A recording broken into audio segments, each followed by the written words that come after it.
Doctor साहब आप बताइएगा कि डैम बनाने से हमें कौन रोकता है? देखिए, डैम्स को फ्लड से कनेक्ट करना ये दो अलग अलग चीजें हैं। इसमें पहली चीज ये है कि पाकिस्तान को बड़े डैम की जरूरत है जियोपॉलिटिकल सेंस में, क्योंकि आपके साथ जो नेबर है वो वाटर टेररिज्म करने से बाज नहीं आता। हमारी स्टोरेज कैपेसिटी इंटरनेशनल स्टैंडर्ड्स के मुताबिक नहीं है उतनी पानी की। तो ये आपको जियोपॉलिटिकल लेंस से एक बड़ा डैम आपकी जरूरत है ही है, लेकिन वो डैम क्या आपको इन सैलाबों से बचा लेगा? ये दो अलग चीजें हैं। ये जो कालाबाग डैम की बात कर रही हैं आप? कालाबाग डैम या के कोई अल्टरनेट भी? काला बाग हो, त्यामर भाषा हो, कोई भी डैम हो, एक बड़ा डैम हमें रिक्वायर्ड है। आप देख लें, उसमें कंसेंसस आ जाता है सूबों का, तो वो बहुत अच्छी बात हो जाती है जिस भी डैम पर आ जाए। मैं ये बात कर रही हूँ कि उसको ये लिंक करना कि डैम बना लेने से हम इन सैलाबों से मुकम्मल तौर पे बच जाएंगे, ये पूरी स्ट्रैटेजी होती है।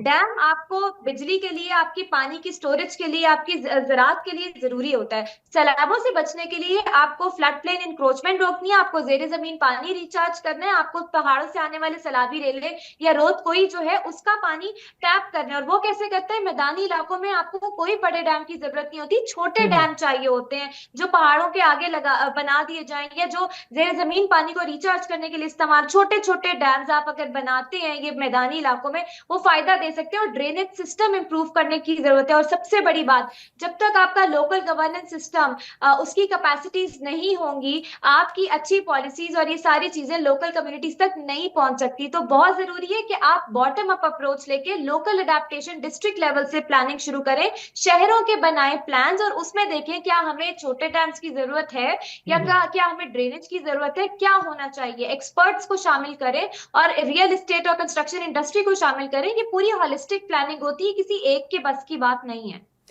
लेकिन फिर वही बात आ जाती है, गवर्नमेंट पे ही आएगी। आप कहेंगे गवर्नमेंट के क्वेश्चन मुझसे पूछ रहे हैं, गवर्नमेंट इसके बारे में माइंडफुल क्यों नहीं है, कॉग्निजेंट क्यों नहीं है? जब इस तरह की आफत आती है सैलाब की फॉर्म में, या जब अर्थक्वेक आ जाता है, तो उससे रिलेटेड गवर्नमेंट बात तो जरूर करती है ऑफ द गिवन डे। 4 दिन गुजरते हैं, मीडिया से खबरें आउट होती हैं और गवर्नमेंट भी आउट हो जाती है।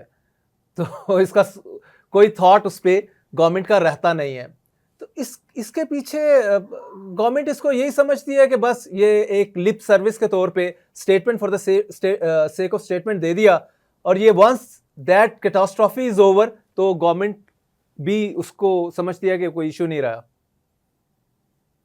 देखिए, मुझे पिछली गवर्नमेंट्स ने क्या किया क्या नहीं किया, that's another debate for another day. अभी हम्म। जो इस गवर्नमेंट ने कुछ ऐसी स्टेटमेंट्स दी हैं जो कि आपकी पिछली किसी गवर्नमेंट ने नहीं दी, कम से कम मैंने नहीं सुनी। कि फ्लड प्लेन इंक्रोचमेंट नाकाबिले कबूल है, आपके वजीर आजम ने बोला। फिर हम्म। इसके अलावा आपके चीफ मिनिस्टर्स भी ये चीजें बोल रहे हैं कि हमें इस तबाही से हम गुजर रहे हैं, हमें ये करना चाहिए, वो करना चाहिए। उड़ान पाकिस्तान आपका डेवलपमेंट प्लान जो है, विजन है, उसमें एक ई इन्वायरमेंट है, वो क्लाइमेट चेंज के साथ अलाइन करके बनाया गया है। मुझे हम्म। उम्मीद है कि गवर्नमेंट इस दफा सीरियस लेगी और इन चीजों को आगे तक लेकर जाएगी। क्योंकि देखिए, मुझे बताएं, कौन सी हुकूमत चाहेगी कि उनको ये कहा जाए कि आपकी तरक्की सारी सैलाबों में डूब गई, आपका जीडीपी इंपैक्ट हो गया? कोई हम्म। क्यों तरक्की नहीं करना चाहेगा? मुझे लगता है, उम्मीद है, और इस दफा जितना शोर मच रहा है thanks to media as well, मेरा नहीं ख्याल कि ये चीज डाई डाउन करेगी। मुझे लगता है कि ये चीज मजीद उभरेगी और इस पे प्रेशर भी रहेगा और गवर्नमेंट इस पे अच्छे स्टेप्स भी लेगी।